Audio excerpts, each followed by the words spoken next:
encerrada a sessão e não tem som enquanto não sentar a presença da mesa. Está suspensa a sessão.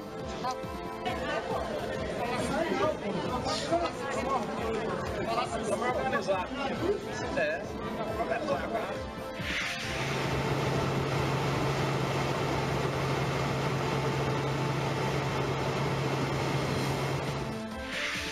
없이 사비지 전진가를 기색하게 받았습니다. 백두산 대국의 전엄과 강대성의 상징이신 존의하는 최고 용도자 김정은 동지의 Buenas noches, bienvenidos a TV Perú Mundo. Los saluda Josefina Townsend. Hoy nos acompaña Farid Cajat. Farid, ¿qué tal? ¿Cómo estás? Buenas noches. Comenzamos en el Brasil. El presidente del Senado, Eunicio Oliveira, suspendió durante casi 6 horas o 7 la votación de la reforma laboral que propone el gobierno de Michel Temer, cortando la luz y el audio de la Cámara después de que 4 senadoras de oposición del PT ocuparon su lugar para impedir el inicio de la votación. Las senadoras Fátima Becerra, Gleisi Hoffmann y Regina Souza del Partido de los Trabajadores y Vanessa Graciotin del Partido Comunista de Brasil aprovecharon que Oliveira aún no había llegado para ocupar la mesa de la presidencia. Cuando Oliveira quiso ocupar su asiento, las senadoras se lo negaron.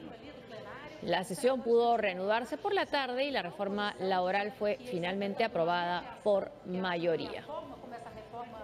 Está sendo tocada aqui no Senado, não existe, não pode ser assim, porque o que acontece? Qual é todo o problema?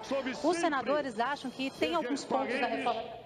Bueno, ese fue un espectáculo sin luces y sin sonido, era lo que se veía en el seguimiento que hacían los diarios brasileños. Primero levanta la sesión, corta la luz y los micrófonos, entonces las senadoras se sientan ahí para, porque ellas pedían poder hacer cambios en la ley, ¿no?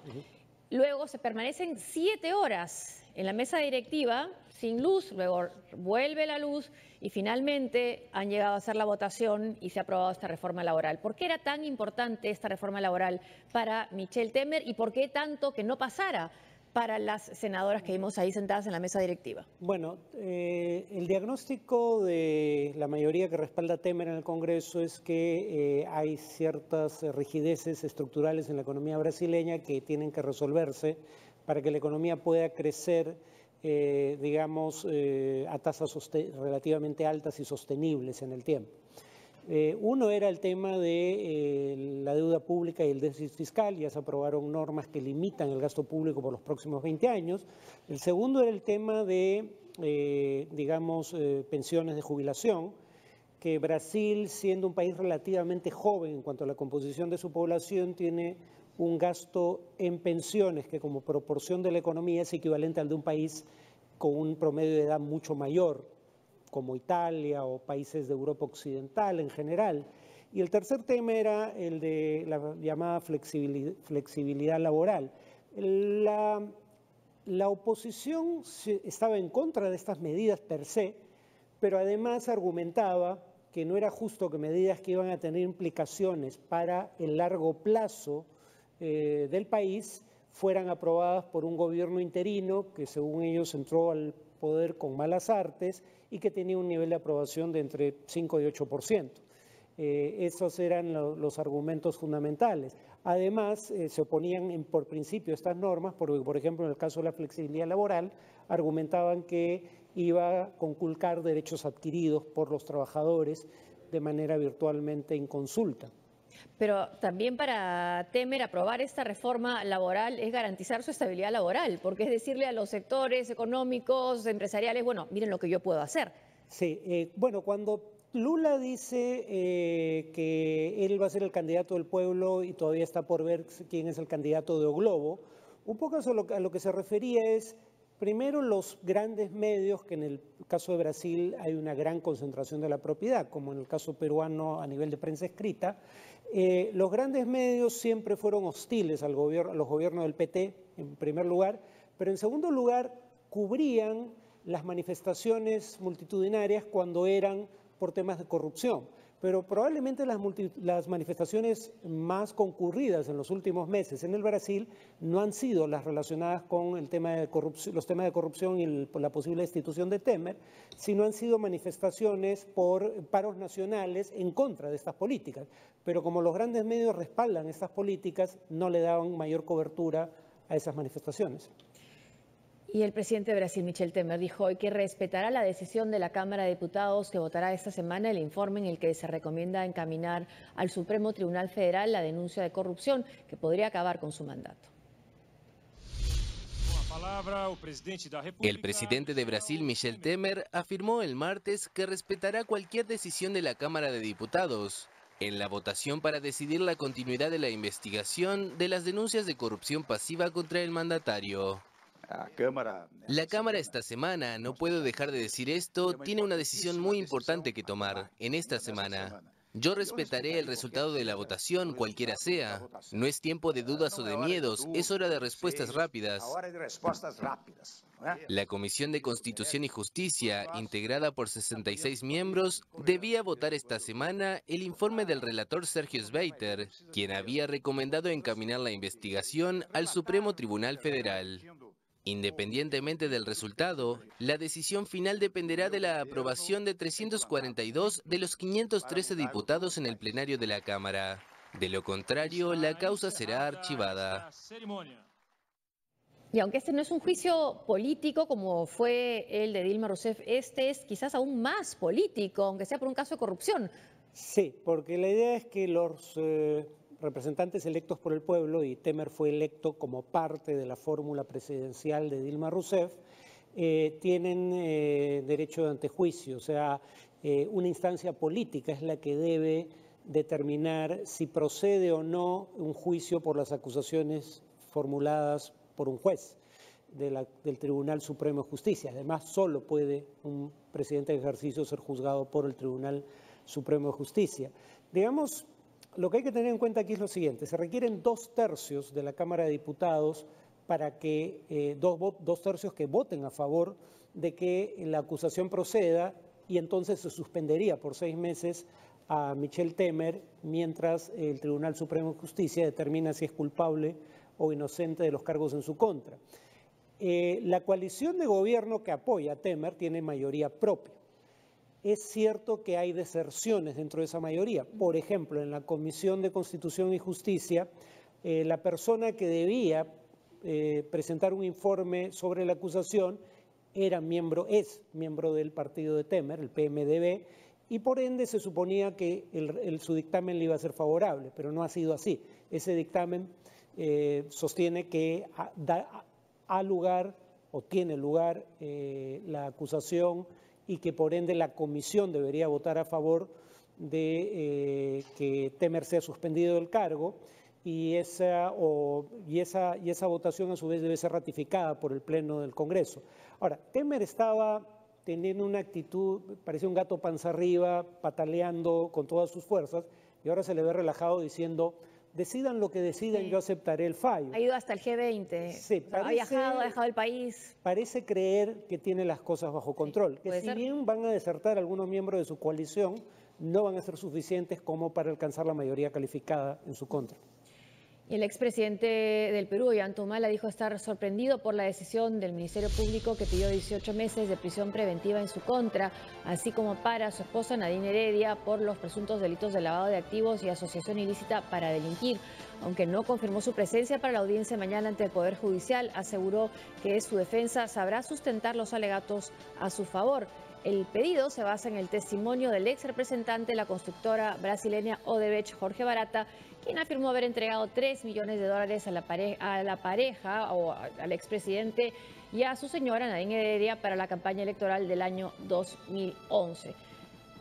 Bueno, y Barata ha estado también últimamente en los titulares. Escuchemos primero al expresidente.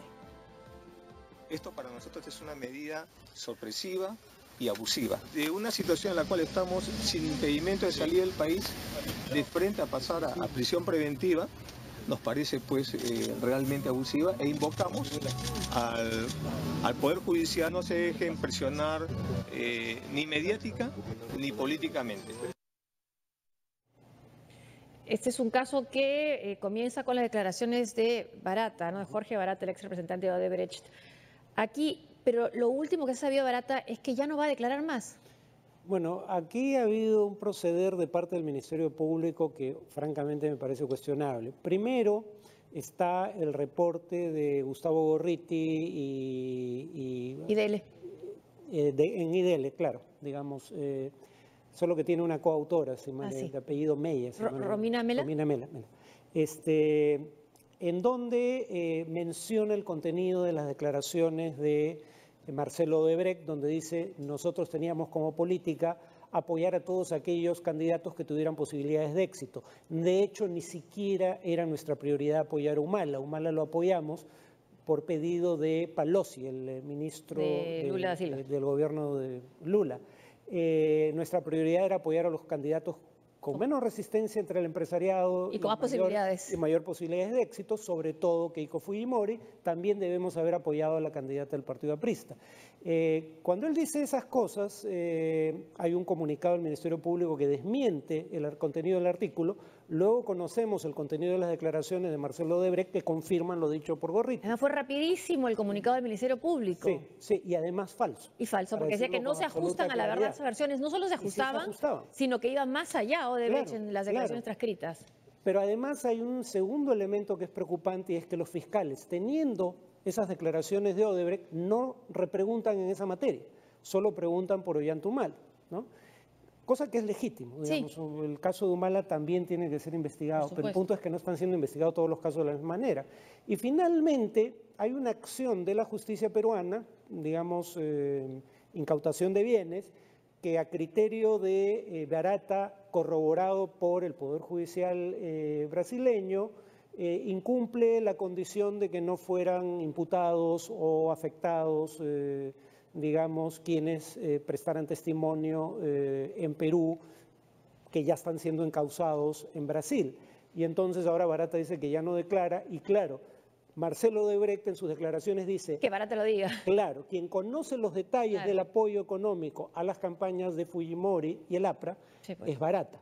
Y ahora Barata no va a declarar. Entonces, la verdad que es una situación preocupante porque no todos los casos están siendo tratados de la misma manera. La Casa Blanca ha dado a conocer hoy el respaldo del presidente de Estados Unidos a su hijo mayor involucrado en la trama del Russiagate. Donald Trump Jr. ha difundido los correos electrónicos cuestionados. Donald Trump Jr. ha revelado la cadena de correos sobre la oferta de información comprometedora contra Hillary Clinton. La difusión la hizo, según dijo, con el fin de ser totalmente transparente.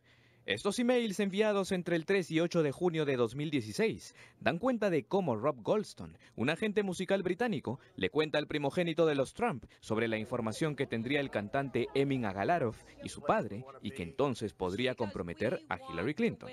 La respuesta de Trump Jr. fue: si es así, me encanta. Pero si aún no entiende el nexo entre un cantante pop, el Kremlin y el presidente Trump, preste atención a este informe.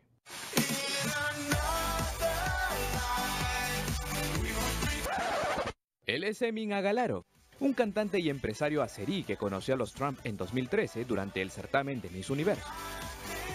Incluso hacia el final de este videoclip podemos ver al entonces showman recriminando y despidiendo a Emin por soñar con las bellas modelos durante una reunión de trabajo.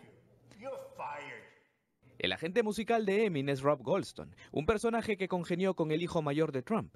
Fue él quien escribió el correo electrónico respecto a la información que tendrían los Agalarov y quien concretó la reunión entre Donald Jr. y la abogada supuestamente del gobierno ruso, Natalia Veselnitskaya. Emin no es un cantante común y corriente.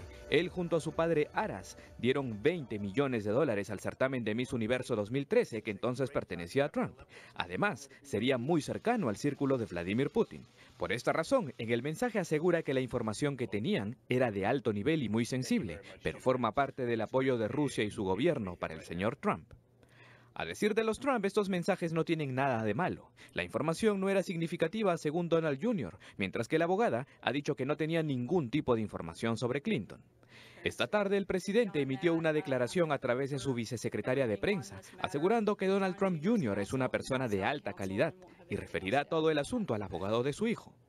En el Capitolio, tanto republicanos como demócratas se han mostrado alarmados por lo ocurrido. Pedirán que el mayor de los Trump entregue todos los documentos y correos sobre el tema y buscarán que declare bajo juramento debido a sus constantes contradicciones. Mientras que el Kremlin, como siempre, lo niega todo. Y esto de alguna manera está vinculado con la noticia que comentamos hace un momento, ¿no? Que es las campañas, la ayuda que se pueden recibir durante las campañas, ayuda interna o ayuda de otros países, ¿no? En este caso está ofreciendo Rusia ayuda a la campaña de Donald Trump y ha revelado los correos, los que él ha querido revelar, el hijo de Trump, ¿no? ¿Cómo se califica esto, no? Estaban comentando algunos analistas en CNN si era traición o no era traición, si era legal o no era ilegal, este ofrecimiento de ayuda de otro país a una campaña. Bueno, en todo caso es el tipo de colusión que se está investigando habría ocurrido entre la campaña de Trump y el gobierno ruso. Si además constituye otro delito, no lo sé, pero cuando menos, de ser cierta la información, constituiría el delito de colusión y probablemente también obstrucción de la justicia que podría llevar a un juicio político. Lo que hay que tener en claro es qué cosas sabemos con absoluta certeza. Sí.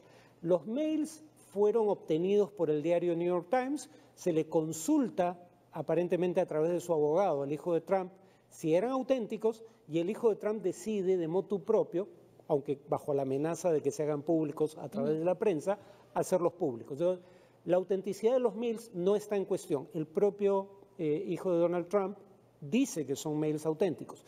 ¿Qué dice el mail que le envían a él? Esta abogada trabaja para el gobierno ruso y tiene información que puede afectar las perspectivas electorales de Hillary Clinton y por ende favorecer las perspectivas electorales de tu padre. ¿Cuál es la respuesta del hijo de Trump? Estupendo. Me encanta la idea. Me encanta, quisiera conocerla. Sí. Si después resulta que eso es o no cierto, ya es otra discusión. Pero hasta ahí lo que queda claro es que había voluntad de colusión por parte del hijo de Donald Trump. Exactamente el delito que algunos creen habría cometido la campaña de Donald Trump. Después dice que no sabe con quién se reunió. Ahora, lo que también decían los analistas en una mesa redonda es, si se ofrecen algún tipo de información que puede ser importante para la campaña, no va el hijo del candidato, no va el jefe de la campaña y no va el hijo político del candidato. Todos los cuales habían omitido o faltado omitido decir cosas que eran relevantes o faltado a la verdad respecto a sus vínculos con Rusia. El yerno de Trump había tenido reuniones con gente del gobierno ruso que no había revelado cuando compareció en algún momento en el Congreso. Manafort tenía vínculos con empresas cercanas al gobierno ruso que tampoco reveló en su momento. Cuando se hicieron públicas tuvo que renunciar a la dirección de la campaña. Y claro, estaban todos los que, salvo el propio Trump, buena parte del entorno, ¿no? Y como digo, resulta que después no era aparentemente cierto, quién sabe, eso está por establecerse, que esta persona trabajaba para el gobierno ruso y tenía información incriminatoria, digamos, en contra de Hillary Clinton. Tal vez eso no llegó a ocurrir. Pero lo que está claro es que la voluntad de colusión de parte del hijo de Trump estaba ahí. 7 meses después de que el gobierno de Barack Obama expulsó a diplomáticos rusos por la supuesta injerencia en las elecciones presidenciales, Rusia estaría a punto de ordenar una acción similar de respuesta, según la prensa rusa. Rusia podría expulsar a una treintena de diplomáticos estadounidenses y congelar algunos de sus bienes en respuesta a las sanciones adoptadas por Barack Obama en 2016 por la supuesta injerencia del Kremlin en las elecciones norteamericanas. Esto es lo que asegura este martes un artículo del periódico Izvestia citando fuentes del Ministerio de Exteriores ruso. El pasado mes de diciembre, el expresidente Barack Obama expulsó a 35 diplomáticos y embargó 2 propiedades rusas. Moscú decidió no responder considerando que la decisión tenía como objetivo romper las relaciones entre Donald Trump y Vladimir Putin.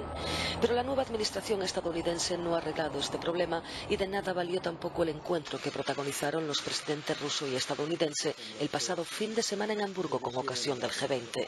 En el mismo artículo de Izvestia se afirma que el Ministerio de Exteriores ruso planea organizar una reunión entre entre su viceprimer ministro Sergei Ryabkov y el secretario de Estado adjunto norteamericano Thomas Shannon. Si durante esa reunión no se encuentra una solución, Rusia asegura que pasará al acto. Según algunas fuentes, esa reunión podría celebrarse la próxima semana. Donald Trump y Emmanuel Macron se reunirán nuevamente este 14 de julio durante la conmemoración por el Día Nacional de Francia, la toma de la Bastilla, aunque la relación inicial de ambos pareció un poco áspera, sobre todo por los gestos políticos de ambos y la posición sobre el Acuerdo de París.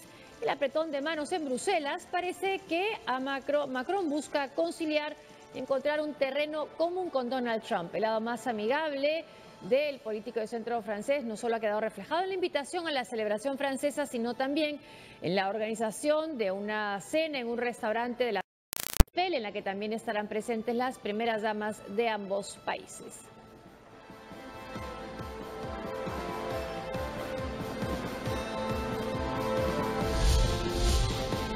Una pausa y al volver, explosión contra miembros de la Guardia Nacional Bolivariana. Además, condiciones de vida en la Franja de Gaza.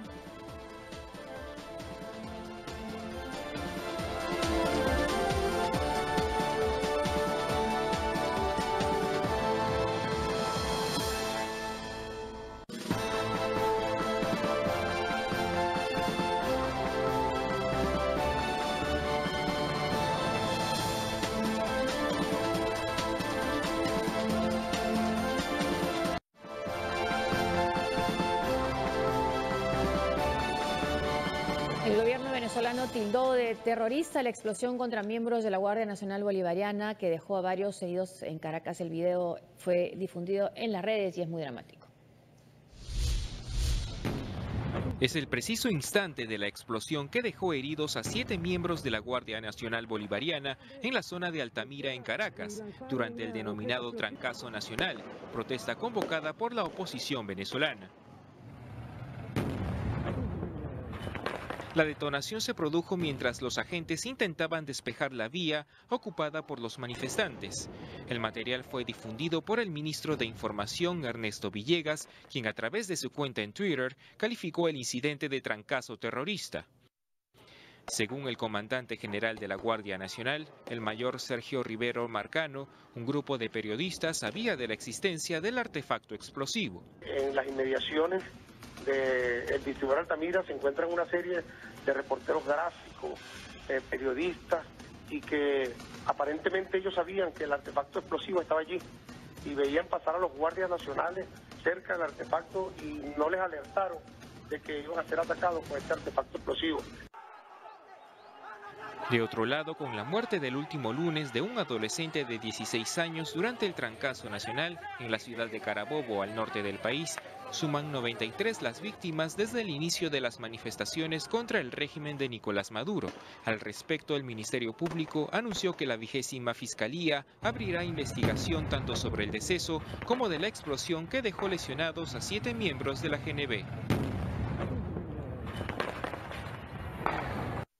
El Tribunal Supremo de Justicia de Venezuela publicó la sentencia que dispuso el arresto domiciliario del líder opositor Leopoldo López, quien hasta el último viernes estuvo recluido en el penal de Ramo Verde.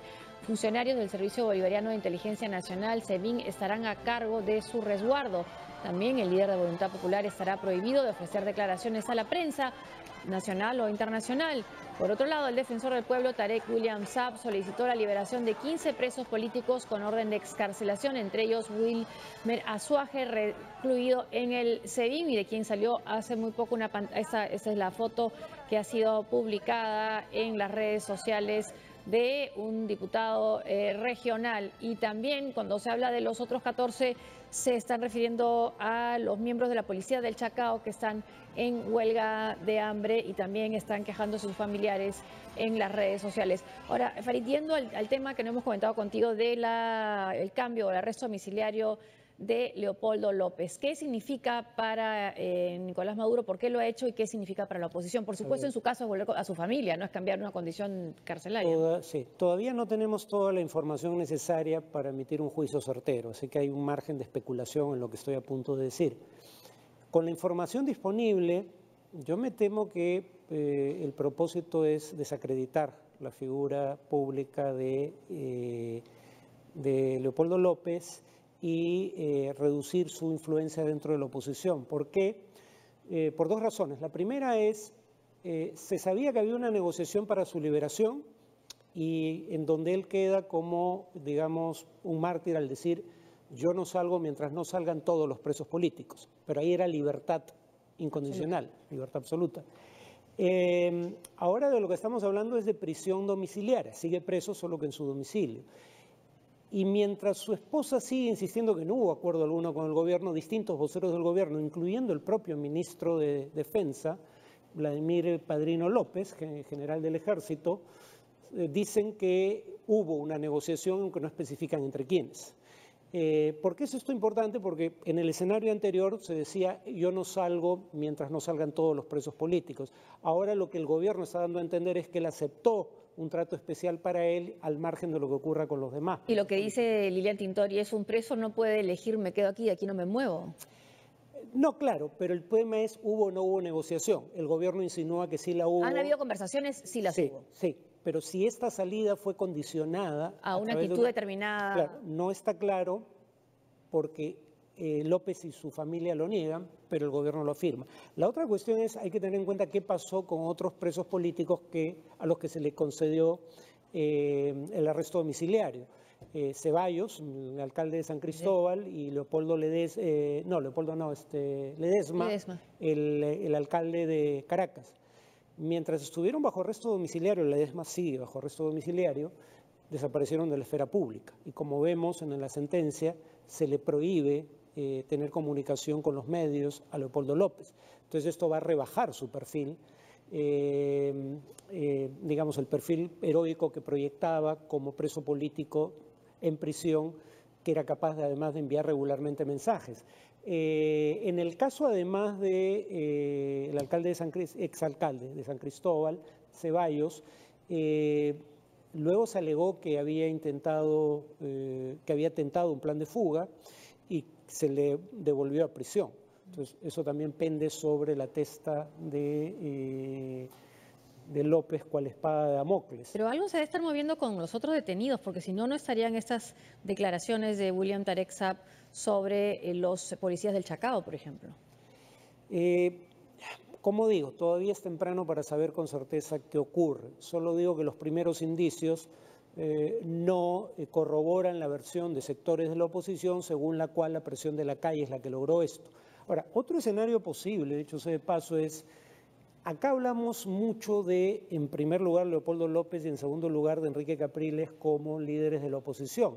Cuando uno ve encuestas de opinión en Venezuela, sin embargo, muy cerca tanto de López como de Capriles, por lo menos hasta marzo, antes del inicio de las protestas han catapultado la imagen de López, entre otras razones porque él fue el que siempre planteó la movilización en las calles como medio de presión al gobierno. Vio la naturaleza del régimen quizás antes. Pero yo personalmente diría que se equivocó porque ahora estas movilizaciones son plenamente justificadas porque el gobierno ahora sí ha cerrado toda vía constitucional hacia una transición democrática. ¿Quién es la otra figura entonces? Enrique Falcón. Problema es un sesgo profesional. Los profesores recordamos siempre apellidos, no siempre nombres. Ajá.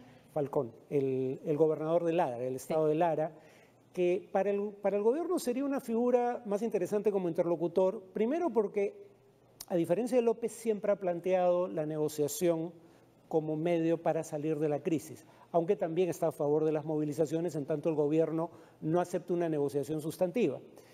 Pero además es un militar en retiro que fue miembro del Partido Socialista Unificado, o sea, el partido de gobierno en Venezuela hasta el año 2010, o sea, fue chavista hasta hace unos años. Y él tiene una imagen favorable bastante alta entre el electorado. Digamos, en marzo, dentro del margen de error, se encontraban los tres líderes de oposición que he mencionado, pero quedaba primero Falcón, del cual, como digo, casi nunca se habla. Seguimos en Venezuela. La Asamblea Nacional venezolana suspendió la sesión de hoy luego que miembros de la Guardia Nacional Bolivariana impidieron el ingreso de los diputados, así como de la prensa. La oposición responsabilizó al coronel Vladimir Lugo por haber dado la orden. El Parlamento tenía previsto abordar el asalto de los colectivos chavistas ocurrió el pasado 5 de julio, así como la situación de la fiscal general Luisa Ortega Díaz. De otro lado, la Mesa de Unidad Democrática rechazó la realización de una feria electoral programada para este 16 de julio, fecha que coincide con la convocatoria al plebiscito sobre del gobierno para una asamblea constituyente. No puede ser que después de lo que ocurrió la semana pasada, como este palacio fue invadido, además fueron secuestrados los diputados, los invitados el día de la sesión del 5 de julio, hoy otra vez se repite la situación, pero sin las turbas. Se repite la situación de que no dejan sesionar al Parlamento, de que no dejan que hagamos nuestro trabajo, que por la vía de los hechos pareciera que el partido de gobierno es quien gobierna, manda y comanda a la Guardia Nacional y da decisiones y toma decisiones, porque no hay excusa para que no se dejen entrar al personal, a la Asamblea Nacional, a los medios de comunicación. Es un derecho de los venezolanos a estar informados. La Organización de Naciones Unidas ha alertado sobre el deterioro de las condiciones de vida para los habitantes de la Franja de Gaza, regida desde hace 10 años por el grupo Hamas.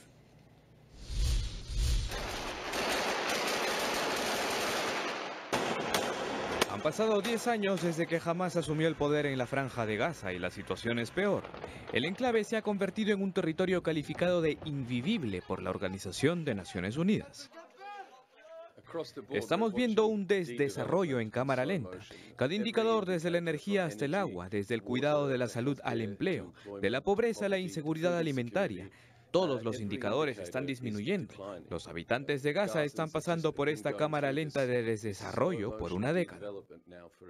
De acuerdo con Naciones Unidas, si bien Hamás toma decisión sobre Gaza, las restricciones de Israel hacia la franja han empeorado la situación. Veo este proceso extraordinariamente inhumano e injusto de ahogar gradualmente a 2 millones de civiles en Gaza, que realmente no representan una amenaza para nadie. Las condiciones de vida han empeorado al punto de que los residentes del enclave solo tienen electricidad 2 horas al día, mientras que el desempleo juvenil está en un 60%. Sumado a ello, la restricción israelí del flujo de bienes limita también el acceso al mar. En paralelo, Hamás tiene una disputa política con la autoridad palestina que gobierna Cisjordania. Debido a ello, esta última limita las transferencias financieras a Gaza y pide a Israel que reduzca los suministros de electricidad. Pero no todo es malo. Naciones Unidas también ha reportado que gracias al trabajo de la Agencia para Refugiados Palestinos, los estándares educativos son altos, a pesar de que las horas de clase se han reducido a 4 diarias. Bueno, los palestinos que viven en la Franja de Gaza son los que están teniendo las peores condiciones de vida, entonces sí, estamos hablando de los palestinos de la zona. De casi 2 millones de personas.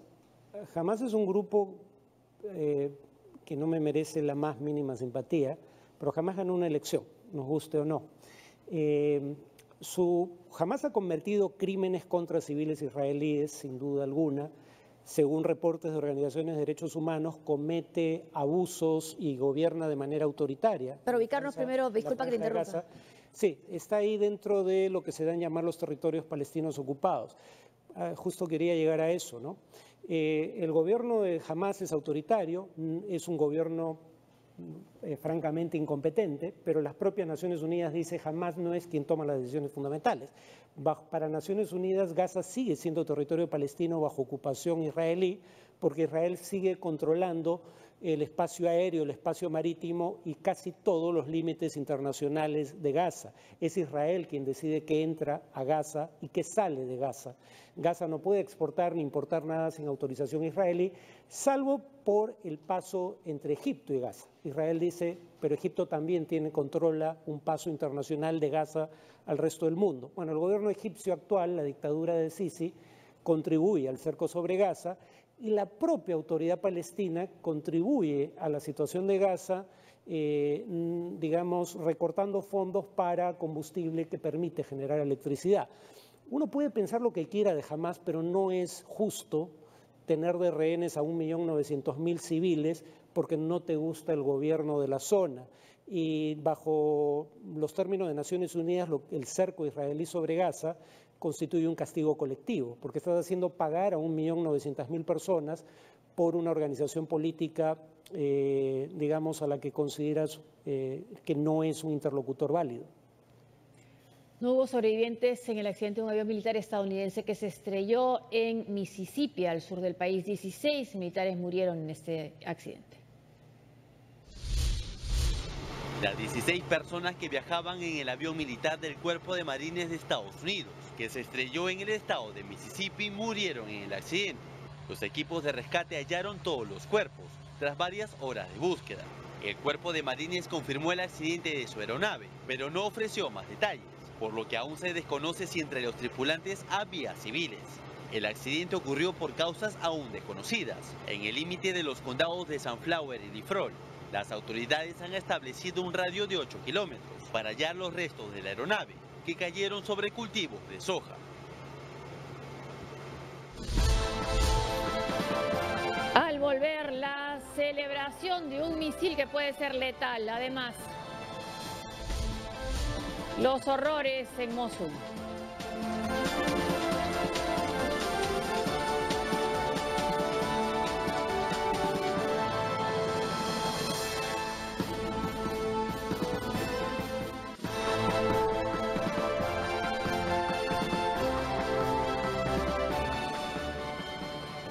El líder norcoreano Kim Jong-un sigue celebrando el lanzamiento exitoso de su misil balístico intercontinental y este lunes ofreció un banquete y un concierto a quienes desarrollaron el Hwasong 14, como vemos en este video que ha sido difundido hoy por la cadena estatal norcoreana KRT. Hoy se cumple una semana desde que Pyongyang lanzó su nuevo misil balístico intercontinental que, según los expertos, está en capacidad de llegar a Estados Unidos. Para el régimen de Corea del Norte, esta prueba es la conclusión de su arsenal de armas estratégicas, que incluye bombas nucleares y de hidrógeno.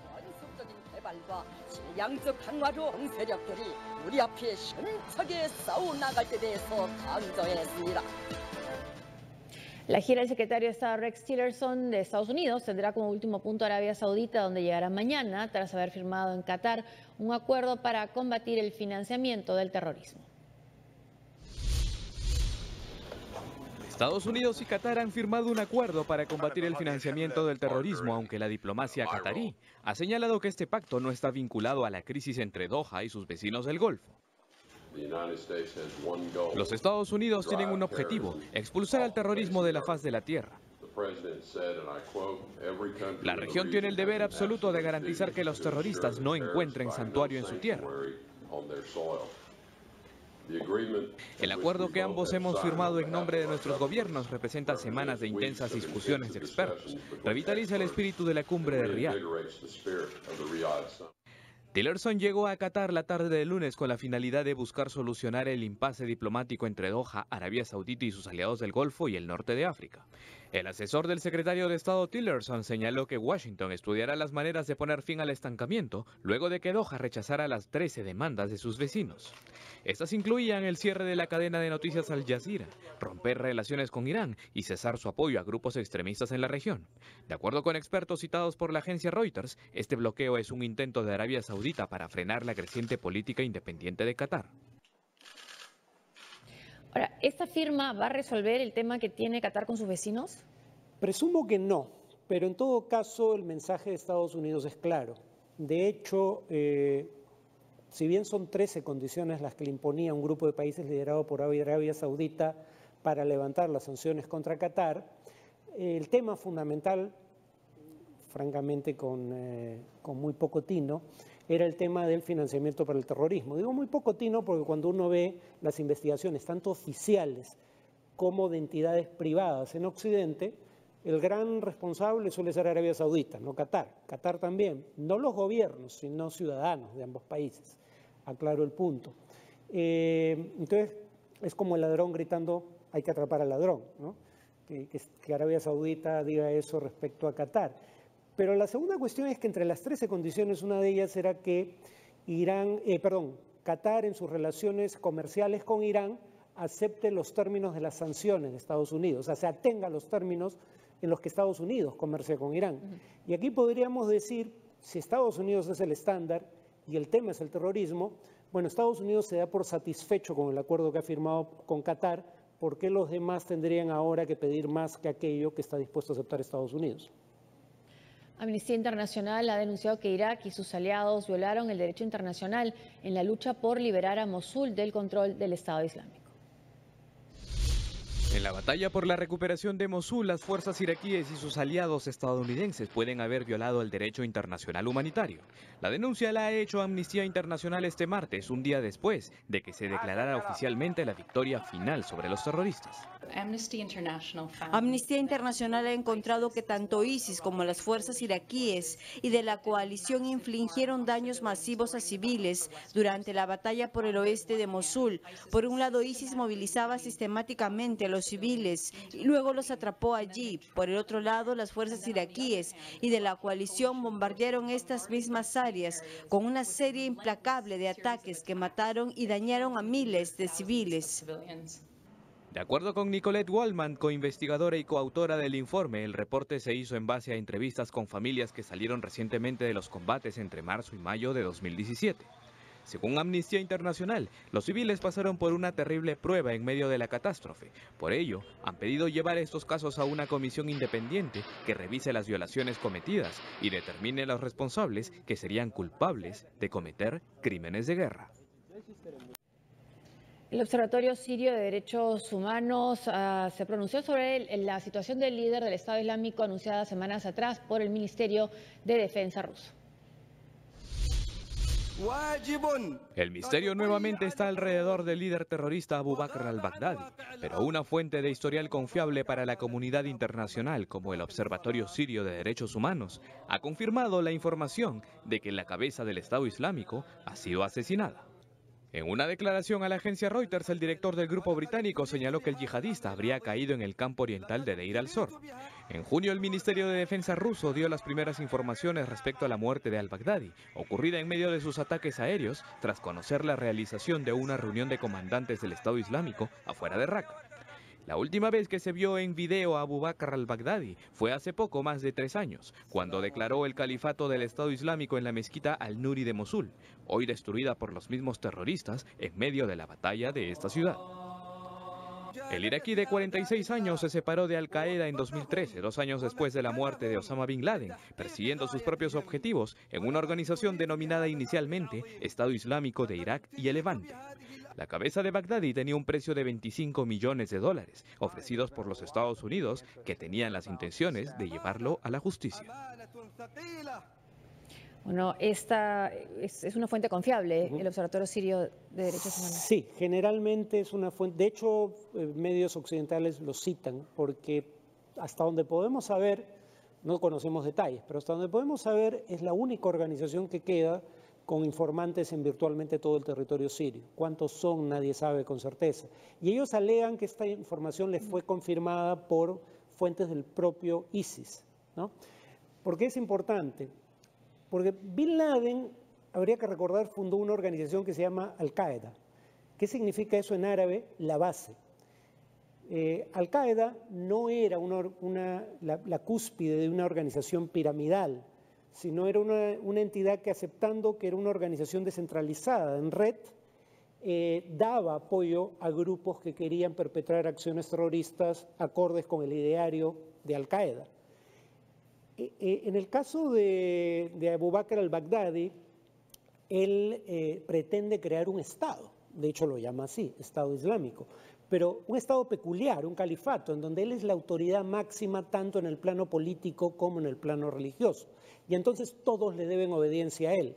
Por ende, la muerte de un líder de esas características es más importante por sus efectos sobre la organización que la muerte de un líder de las características de Osama Bin Laden.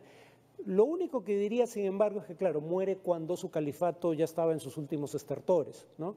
Y entonces ya no es tan importante su muerte para el futuro de la organización como hubiera sido hace medio año, por ejemplo, cuando todavía estaba en sus inicios el combate por Mosul. No hubieran muerto tantos inocentes. Probablemente. En el momento de tratar de retomar la ciudad del Estado Islámico.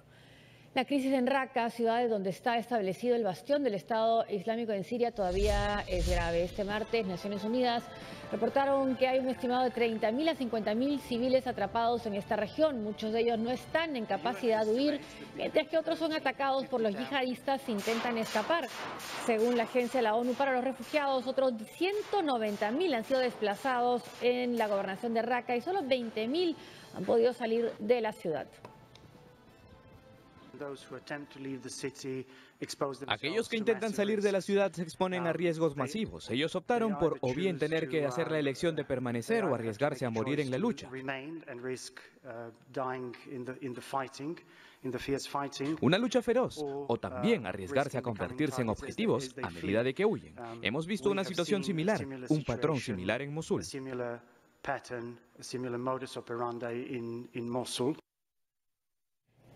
Nos queda mucho rato, pero una pregunta que me queda es ¿por qué si Raqqa es considerada la capital de facto del Estado Islámico al-Baghdadi no estaba en Raqqa y estaba en Mosul? Bueno, Mosul es una ciudad mucho más grande e importante económicamente en su momento de lo que jamás fue o será Raqqa, ¿no? Raqqa tenía alrededor de 500.000 de habitantes, Mosul tenía más de 2 millones de habitantes. El califato fue proclamado desde Mosul, no desde Raqqa. ¿Por qué la capital está en Raqqa? Probablemente porque Raqqa está cerca de un punto donde, según la interpretación del Estado Islámico, se va a dar el enfrentamiento, el Armagedón del final de los tiempos, ¿no? Que en la conceptualización islámica no se parece, no se diferencia mucho de lo que leemos en el Apocalipsis bíblico. Una pausa y al volver.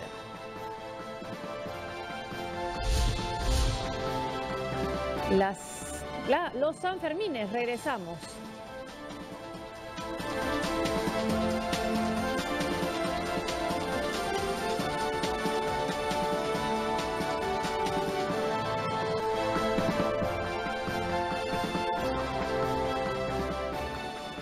Bueno, y el tema que hemos tocado al comienzo del programa de Odebrecht y que está en América Latina en los titulares, no solo nosotros, Brasil, también Venezuela. La fiscal Luisa Ortega dice funcionarios venezolanos están implicados en el caso Odebrecht. Esto ya se sabía por el acuerdo al que llegó Odebrecht en Estados Unidos, ¿no? Sí, de hecho Venezuela es uno de los países donde habrían pagado las mayores coimas según declaraciones de funcionarios de Odebrecht. Ahora, no solo se habla de funcionarios del gobierno chavista, también se habla de dirigentes de oposición que son gobernadores, como específicamente Enrique Capriles, ¿no? El gobernador del estado de Miranda, y quien menciona a Capriles es un reporte de Wall Street Journal. Entonces, igual que en el Perú, esto salpicó a virtualmente todo el espectro político. Solo que, claro, en Venezuela es el mismo, el mismo partido, ¿no? Partido Socialista Unido de Venezuela, sí, ¿no? Y además, según todos los indicios, la gran mayoría de los sobornos habrían ido a parar a manos de un gobierno que, según Transparencia Internacional, es uno de los más corruptos del mundo. Ratificando su condición de pionero en la lucha contra el SIDA, Brasil es el primer país de América Latina en vender en farmacias pruebas de detección del virus VIH, que en 20 minutos dan un resultado confiable en un 99,9%. Brasil se convirtió en el primer país de América Latina en vender en farmacias un autotest de detección del virus VIH. En algunos lugares de Brasil es muy difícil el acceso a un laboratorio o a una clínica, entonces es más fácil para la persona tener ese primer resultado y después hacer otro test para confirmarlo. El producto cuesta alrededor de $20 y funciona con la colecta de una gota de sangre, que mezclada con un producto reactivo permite detectar anticuerpos que señalan una exposición al virus del SIDA. Todavía tenemos una proporción de diagnósticos tardíos muy grande. El autotest puede ser una forma de reducir eso. El resultado tiene una fiabilidad del 99,9% y se conoce en 20 minutos. 1 barra si la persona es seronegativa y 2 si es seropositiva. La primera vez compré 3 unidades y las vendí todas. Doblé a 6 y ahora ya fueron 12. Entonces pienso que el producto va a ser un éxito. Brasil, pionero en la lucha contra el SIDA, ofrece tratamiento gratuito a quien sea diagnosticado seropositivo. Y los Sanfermines es el quinto encierro del 2017. Veamos, lo escuchemos también. Según los expertos, la carrera tan solo 2 minutos y 13 segundos fue la más veloz de los encierros de este año en la tradicional fiesta de Pamplona. A pesar de su fama de peligrosos, en esta ocasión hubo heridos, 2 por traumatismos leves y no ha habido heridos por asta de toro, no ha habido heridos graves. Hasta aquí el programa. Gracias por acompañarnos. Gracias, Farid. Hasta mañana. Buenas noches.